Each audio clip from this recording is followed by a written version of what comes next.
Dans l'imaginaire de beaucoup, l'esclavage s'identifie à la traite d'esclaves du XVIIIe et XIXe siècle et à son cortège cauchemardesque d'horreur. Ainsi, on se laisse trop facilement persuader que l'esclavage n'est qu'un anachronisme barbare du passé et qu'il a été éradiqué par les lois de 1848 ou par la Déclaration des droits humains en 1948. C'est faux, totalement faux. Nous vivons actuellement une époque de haut esclavagisme. Aujourd'hui, le nombre d'êtres humains qui vivent dans les conditions d'esclavage dépasse de beaucoup les esclaves des siècles passés. Les formes d'esclavage sont multiples et elles varient avec l'époque, la culture et le système économique. Le Comité contre l'esclavage moderne a répertorié les différentes formes de l'esclavage aujourd'hui.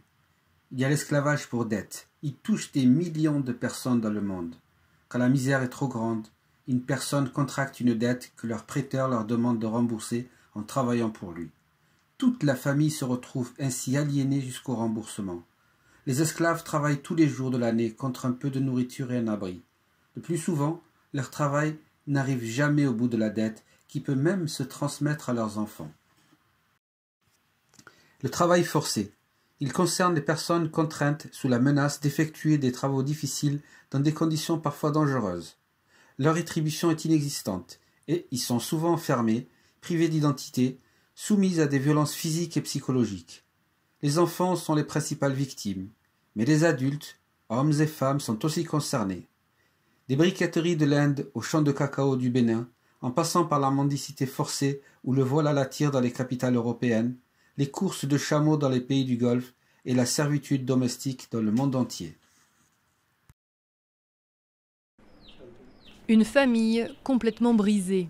Depuis un an, Zunera et Shaista vivent ici, cachées chez leur sœur et leur beau-frère.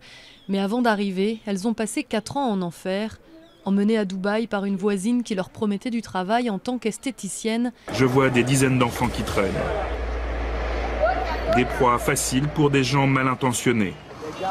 C'est en tout cas la vie de ces éducateurs de rue qui ont accepté que je les accompagne pendant leur patrouille. Tous les soirs, à 22 h, ils rassemblent tous les enfants du quartier pour les renvoyer chez eux ou les ramener au foyer de l'association. L'esclavage corporel. L'exploitation des femmes et des enfants, particulièrement vulnérables, constitue une des formes les plus répugnantes de l'esclavage. Souvent piégées par des trafiquants, les jeunes femmes sont victimes d'une extrême violence. Ces pratiques criminelles concernent les enfants dans certains pays d'Asie du Sud-Est et les jeunes filles dans l'Est de l'Europe jusque dans nos villes, victimes de réseaux criminels qui pratiquent la traite des êtres humains. L'esclavage traditionnel. C'est une survivance. Dans quelques rares pays, Mauritanie, Niger, Soudan, différents pays du Golfe Persique, il subsiste un esclavage par ascendance, un groupe de population où des individus sont considérés comme asservis de par leur naissance. Qui a besoin d'un mineur? C'est un mineur, un grand homme fort, il va creuser. Des journalistes de CNN ont filmé une vente aux enchères d'êtres humains en cachant leur caméra en Libye, non loin de la capitale Tripoli. En l'espace de quelques minutes, ils ont assisté à la vente d'une douzaine de migrants cédés par des passeurs pour des sommes allant de 500 à 700 dinars libyens, jusqu'à 435 €. Ces marchés aux esclaves se dérouleraient 1 à 2 fois par mois.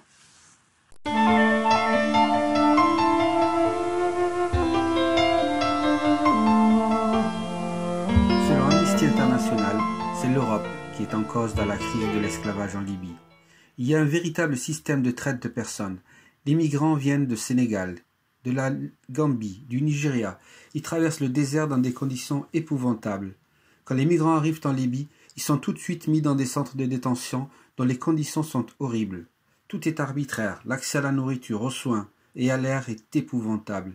Il y a de la torture, du travail forcé et tout ce qui va avec. La liste est très longue.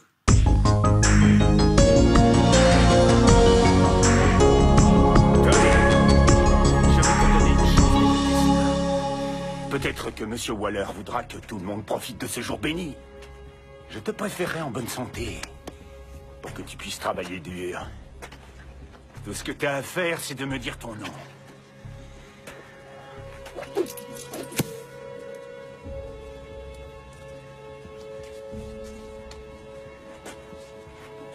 Kunta Kinte. Mon gars, on y va. Tu t'appelles Toby, alors dis-moi ton nom maintenant.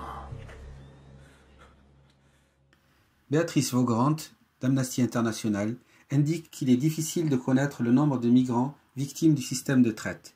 Elle estime toutefois que la situation est causée par l'Europe.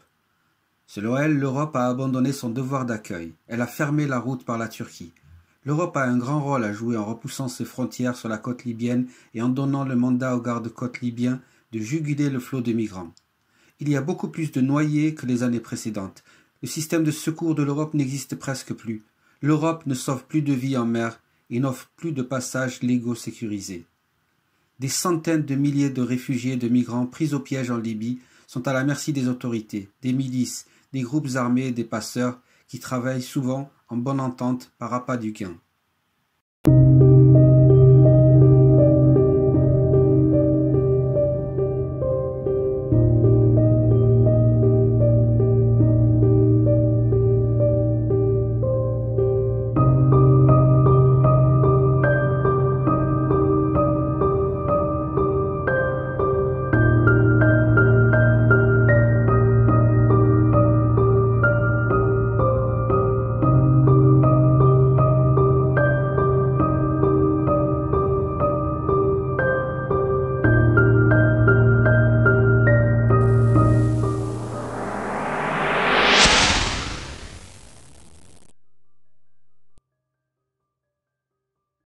Pour John Dalhuizen, d'Amnesty International, les gouvernements européens ne sont pas seulement conscients de ces abus, en apportant un soutien actif aux autorités libyennes pour stopper les traversées et bloquer les migrants en Libye, ils se rendent complices de ces crimes.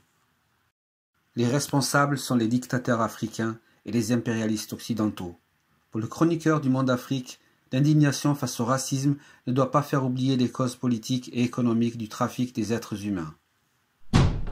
Nous accueillons M. Yann Guest, il est journaliste au journal Le Monde et enseignant à l'Université du Rwanda. Il y a une étude, par exemple, qui a été faite l'année dernière par un institut. Yann Guest, un essayiste camerounais, déclare « Il est permis de s'offusquer de la réaction des classes africaines dites conscientes.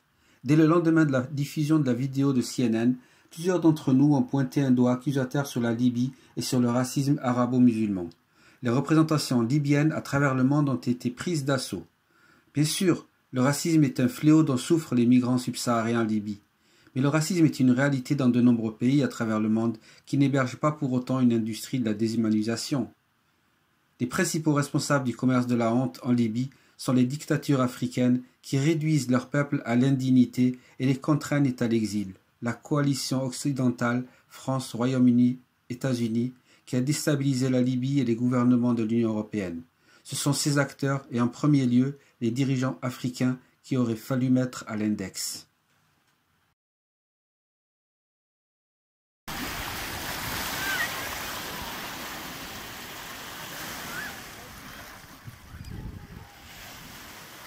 Voilà, j'ai essayé d'équilibrer le débat, car pour moi, ce qui est le plus grave, c'est d'abord que cela ait été permis. Mais pire encore, c'est que rien n'est fait pour que ça s'arrête. Je souffre à travers vos souffrances, mes frères en humanité, et de voir que les vies n'ont pas la même valeur aux yeux des puissants m'afflige tout autant. L'homme n'aura jamais fini son entreprise destructrice. Il est vil et méprisable, car son jugement de valeur sur son prochain ne contribue guère à l'améliorer. Pour moi, il n'y a de différence entre les hommes que dans ce qu'ils sont, et non dans ce qu'ils ont. Apprenons à conjuguer le verbe être au détriment du verbe avoir. C'est la seule manière pour nous d'exister. Vraiment.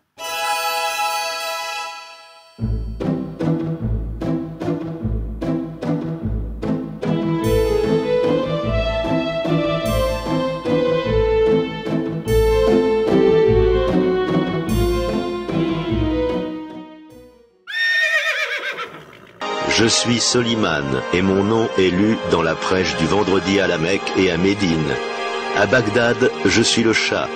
Dans les royaumes byzantins, je suis César. Et en Égypte, le sultan. Dans le prochain épisode, nous allons parler du rôle des Turcs en islam. Ont-ils été les protecteurs de l'islam ou bien sont-ils responsables du déclin de la civilisation arabo-musulmane? En attendant, n'hésitez pas à liker, à vous abonner, à laisser des commentaires. À très bientôt.